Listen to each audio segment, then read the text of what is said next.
Նշեցիք եղածը գոնե ձեր համար անակնկալ չէր, այլ կանխատեսել էր։ Հիմա եթե այս կանխատեսումը կար, ըստ ձեզ, եթե հետ գնանք ժամանակով, ճիշտ չէր, օրինակ նոր ընտրությունների, արտահերթ ընտրությունների գնալ կամ ձեր տեխնոլոգիությունը այնուամենայնիվ առաջը դրել, չնայած այն բանին, որ կոմունիստները բացառում էին, եթե իրենք մեծամասնություն են հավաքել, կամ գոնե երկու ընդդիմադիրներից Մխիթարյան Ռուբենի կամ Սիմոնյան Կարենի տեխնոլոգիությունը այս դեպքում առաջադրել։ Տեսեք, ոչ թե կոմունիստների խնդիրը կոնկրետ ինձանով էր պայմանավորված կամ ինձ հետ էր կապված իրենց խնդիրը, խնդիրը, այլ իրենք ասում են, որ ավելի շատ ձայներ մենք ենք հավաքել եւ պիտի քաղաքապետ ընտրվի այն մարդը, ով որ ավելի շատ ձայն է հավաքել, դե իրականության մեջ ավելի շատ ձայն հավաքել էր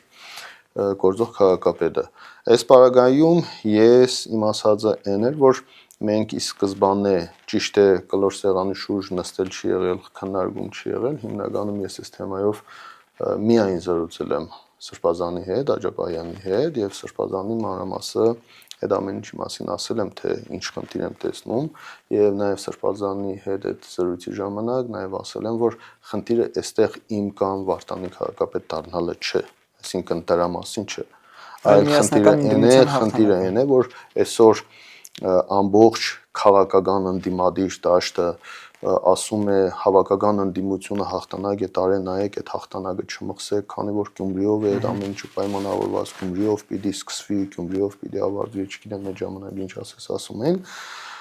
բայց այս պայթերության ոնց որ թե բոլորը անհետացել են, Գյումրիի հետ կապված այս խնդիրների մեջ չեն մտնում, չեն թաթախվում այս խնդիրների մեջ, բայց այնուամենայնիվ ես այդ ժամանակ ասում էի, որ պիտի այլ տարբերակ մտածենք, մենք պիտի այլ ուղղությամբ գնանք, որպեսզի ավելի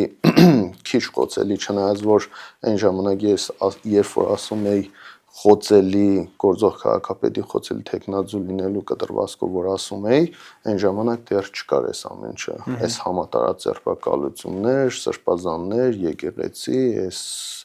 ֆորս մաժորային վիճակները, որ ստեղծվել է, այն ժամանակ դեռ չկար այդ խնդիրը, որ ես մասին ասում էի, հիմա բոլորը կարող են մեկնաբանել, դե